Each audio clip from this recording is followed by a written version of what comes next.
Hey everyone, good morning, welcome to my another mini blog. তোমরা সবাই কেমন আছো?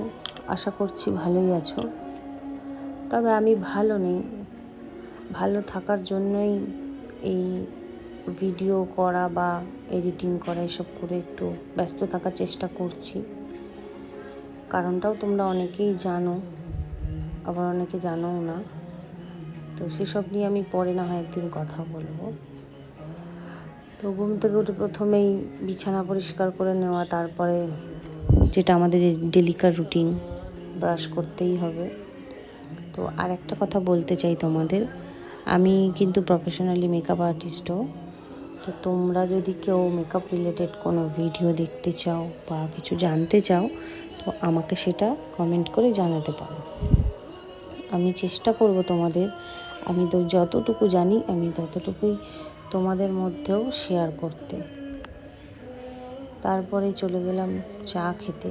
তো আজকে চা আমি বানাইনি, আজকে চা মাই বানিয়েছিল। আর আজকে ঘুম থেকে উঠতেও আমার একটু লেট হয়ে গেছিলো, কারণ রাতে তো তাড়াতাড়ি ঘুম আসে না, একটু লেট হয়ে যায় ঘুমাতে। তো শুয়েই থাকি কিন্তু ঘুম আসে না। তো সেই কারণেই সকালে উঠতেও আমার একটু লেট হয়ে যায়। তো আমার শরীরটা ঠিক নেই বলেই মা গরম দুধ দেয়, বলে দুধ খেলে শরীরটা অনেকটাই ভালো থাকবে। তারপরে স্নান সেরে গোপালকে পুজো দিয়ে খেতে বসে গেলাম।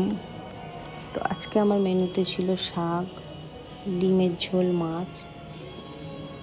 তোমরা ভাবছো ডিম আবার মাছ, আসলে ডিমটা আমার নয়, ডিমটা অমিতের ছিল। তো অমিত বললো, মাসি তুমি খাও। তো ভেবো না আমি গোটা ডিমটা খেয়েছি, আমি হাফ ডিম খেয়েছি।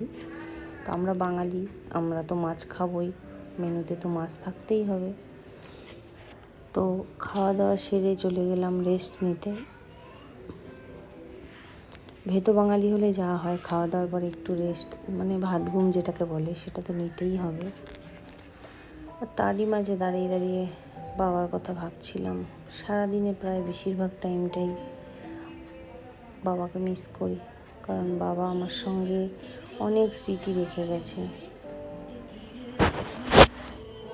সেগুলো নিয়ে না হয় একদিন পরে একটা ভিডিও করব। তারপরে ঘুম থেকে উঠতে লেট হয়ে গেল, দেখলাম সন্ধ্যা হয়ে গেছে। তো আজকে আর ছাদে গিয়ে কোনো ছবি টবি তোলা হয়নি।